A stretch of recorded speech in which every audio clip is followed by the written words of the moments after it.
विभव कुमार जी वहां पे आते हैं और उन्होंने स्वाति मालीवाल जी के साथ बहुत बदतमीजी की, अभद्रता की।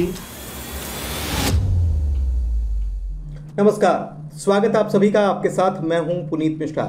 स्वाति मालीवाल मामले में अपडेट क्या है? स्वाति मालीवाल के मामले में अपडेट ये है कि इस मामले में दिल्ली पुलिस के 3 अफसर जो हैं उनके आवास पर पहुंचे हुए हैं और उनसे इस मामले में ये जानने की कोशिश की जा रही है कि इस मामले में वो आगे क्या करने वाली हैं, क्या वो इस मामले में लिखित शिकायत करने वाली हैं। दरअसल आपको बता दें कि बीती 13 मई का ये पूरा मामला है, जिस मामले में स्वाति मालीवाल जो हैं उन्होंने आरोप लगाते हुए कहा था कि जब वे दिल्ली के मुख्यमंत्री अरविंद केजरीवाल के आधिकारिक आवास पर पहुंची थी तब उनके साथ उनके पीए ने मारपीट की थी, उनके साथ बदसलूकी की गई थी। इसी मामले में आज एक प्रेस कॉन्फ्रेंस दरअसल लखनऊ में रखी गई थी, जिसमें अखिलेश यादव और साथ ही साथ अरविंद केजरीवाल यहां पर मौजूद थे। और इस मामले को लेकर जब सवाल अरविंद केजरीवाल से किया गया तो वे पूरे तरीके से इस मामले से किनारा करते हुए नजर आए। उन्होंने इस मामले में कोई जवाब नहीं दिया। वहीं अखिलेश यादव मीडिया कर्मियों को ये कहते हुए नजर आए कि इस मामले से बड़े मामले और भी अभी जरूरी हैं और उन पर बात होनी चाहिए। उन्होंने भी इस मामले पर कुछ नहीं कहा,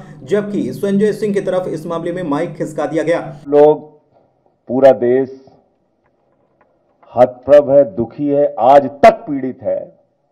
मणिपुर के अंदर एक कारगिल योद्धा की पत्नी को निवस्त करके घुमाया गया, सैकड़ों महिलाओं के साथ दरिंदगी हुई, भारत के प्रधानमंत्री खामोश रहते हैं।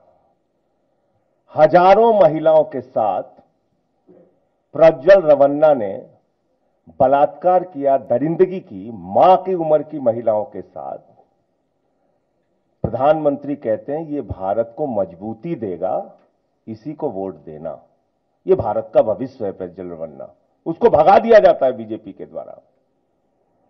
पहलवान बेटियां जब जंतर मंतर पे लड़ रही थीं न्याय मांगने के लिए, तो यही स्वाति मालीवाल जो महिला आयोग की अध्यक्ष थीं, रात में उनके समर्थन में गई थी, पुलिस के लोगों ने घसीट के मारा था। हमने देखा यहीं उत्तर प्रदेश के अंदर कुलदीप सेंगर के मामले में, हाथरस के मामले में, देश के प्रधानमंत्री खामोश रहते हैं, एक शब्द नहीं बोलते। आम आदमी पार्टी हमारा परिवार है, पार्टी ने अपना रुख साफ कर दिया है और मैं चाहता हूं जितने विषय मैंने आपके सामने रखे हैं, देश के प्रधानमंत्री और भारतीय जनता पार्टी को जवाब देना चाहिए। स्वाति मालीवाल के मामले में जवाब देना, जब वो पहलवान बेटियों के लिए जंतर मंतर पे न्याय मांगने गई थी स्वाति मालीवाल जी, उस समय घसीट के मरवाया पुलिस वालों से। तो इसलिए इस पे राजनीतिक खेल ना खेलें, मैं सिर्फ इतना कहना चाहता हूं। आपको बता दें कि इसके बाद बीते कल की अगर बात की जाए तो इस मामले में संजय सिंह जो हैं उनकी तरफ से एक प्रेस कॉन्फ्रेंस रखी गई थी और उन्होंने बताया था कि सीएम हाउस में इस प्रकार की घटना हुई है और ये बदसलूकी की घटना सामने आई है और इस मामले में अरविंद केजरीवाल ने इस पूरे मामले को गंभीरता से लिया है और कार्रवाई की बात भी कही गई है।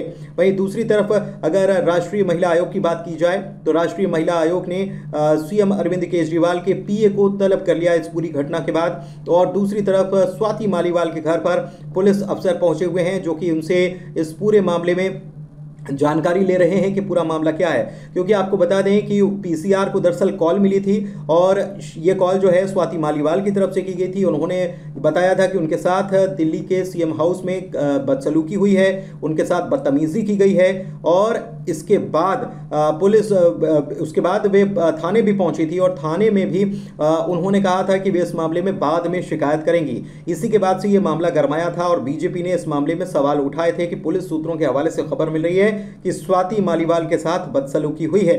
वहीं स्वाति मालीवाल ने इस मामले में अभी तक कोई लिखित शिकायत नहीं दी है और इसीलिए दिल्ली पुलिस जो है स्वाति मालीवाल के आवास पर पहुंची हुई है और उनसे इस मामले में आगे क्या कार्रवाई चाहती है वे इसके बारे में जानकारी मांगी गई है। दूसरी तरफ राष्ट्रीय महिला आयोग जो है, राष्ट्रीय महिला आयोग ने दिल्ली पुलिस से भी अभी तक जो एक्शन टेकन रिपोर्ट जो है वो तलब कर लिए। माना यह जा रहा है कि आज शाम तक दिल्ली पुलिस इस मामले में अपनी एक्शन टेकन रिपोर्ट जो है वो राष्ट्रीय महिला आयोग को सौंप सकती है। इसी मामले में आपको बता दें कि स्वाति मालीवाल के पूर्व पति भी सामने आ गए, कल उन्होंने एक बयान दिया था और वो सामने आते हुए वो ये कह रहे थे कि स्वाति मालीवाल जो हैं वो सशक्त महिला हैं, उनके साथ ये जानबूझकर किया गया है और एक साजिश का ये हिस्सा है। उन्होंने ये भी कहा था कि संजय सिंह को इस मामले में नौटंकी बंद कर देना चाहिए, मीडिया के कैमरों के सामने वो नौटंकी कर रहे हैं। और साथ ही साथ उन्होंने ये मांग भी की है कि अरविंद केजरीवाल के खिलाफ इस पूरे मामले में FIR होनी चाहिए। वहीं आपको बता दें कि ये पूरा मामला जो है बेहद गंभीर होता जा रहा है, बढ़ता जा रहा है। बीजेपी की तरफ से बीते कल में इसको लेकर प्रदर्शन किया गया था, सीएम हाउस के बाहर प्रदर्शन किया गया था। बीजेपी के नेता शाजिया इल्मी जो हैं उन्होंने भी इसको लेकर गंभीर आरोप अरविंद केजरीवाल पर लगाए थे और कहा था कि पार्टी के भीतर जो कुछ चल रहा है उससे ये जाहिर होता है कि महिलाओं के साथ किस प्रकार का व्यवहार पार्टी के भीतर किया जाता है। लेकिन दूसरी तरफ अरविंद केजरीवाल की टीम की तरफ से इस पूरे मामले में, या कहें कि संजय सिंह जो हैं उनकी तरफ से इस मामले में कहा गया कि केजरीवाल ने इस पूरे मामले में संज्ञान ले लिया है और सख्त कार्रवाई की जाएगी। तो इस मामले में अभी जो अपडेट निकलकर सामने आ रहा है वो ये है कि दिल्ली पुलिस के अफसर 3 IPS अधिकारी जो हैं वे स्वाति मालीवाल के घर पर पहुंचे हुए हैं और उनसे इस मामले में जानकारी ली जा रही है कि आगे वे किस प्रकार की कार्रवाई इस पूरे मामले में चाहती हैं।